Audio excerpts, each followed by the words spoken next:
بعون الله. وإحنا مركزنا طبعا مركز ونادي عائشة بن نيران، عائشة بن نيران التي أنجبت لنا رمز شموخنا قائدنا الرمز معمر القذافي. مركز نادي عائشة بن نيران طبعا غني على التعريف ومعروف في منطقة بوسليم.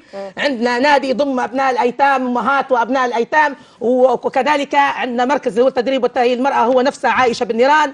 نحيي الأخوات المنتسبات لهذا المركز، وحتى اللبسة طبعا هي إنتاج المركز. ونحيي جميع الأخوات المدربات والمتدربات، وعلى رأسهم الأستاذة خديجة صالح الطوير اللي هو طبعا الزي هذا يعتبر ليبي طبعا بحت، لكن تارقي مع طرابلسي الشمبير هذا طبعا. ايوه بالضبط. ونحيي الاخوات اللي هي الاستاذه صبريه الدكالي والاستاذه صبريه بشيره والاستاذه سليمه الكماعي وكل الاستاذه عايده يونس وكل الاخوات اللي موجودات معنا. بنحيي كل الجهود. احنا عطينا البرنامج طبعا البرنامج اليوم موجودين ان شاء الله منذ السابعة صباحا.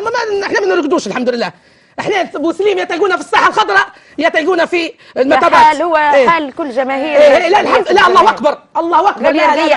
نحيي جماهير بعد اذنك يا استاذه، نحيي الشباب والشبان وابائنا وامهاتنا واطفالنا اللي يعتصموا معانا في الساحه الخضراء من جميع القبائل. ونحيي خاصه القبائل شباب بن وليد اللي قعدوا معنا 10 ايام.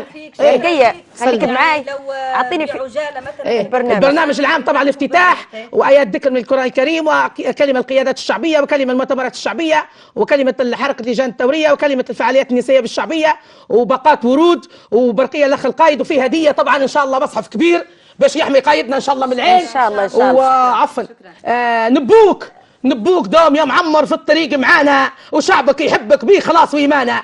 يا الأخ القائد الثاير انت فكرك خليت العالم حاير وانت زعيم الوطن ليك يا شاير. شكرا ليك يا رقية.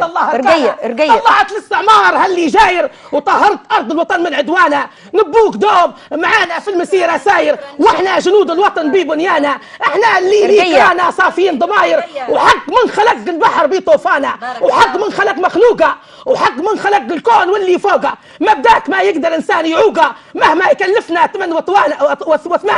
وكل من يعوقك عفوا وكل من يعوقك ينكسر صندوقه وكل من طار رانا نكسر جنحانه. سير يا معمر في الطريق معانا وشعبك يحبك بيه خلاص ويمانه.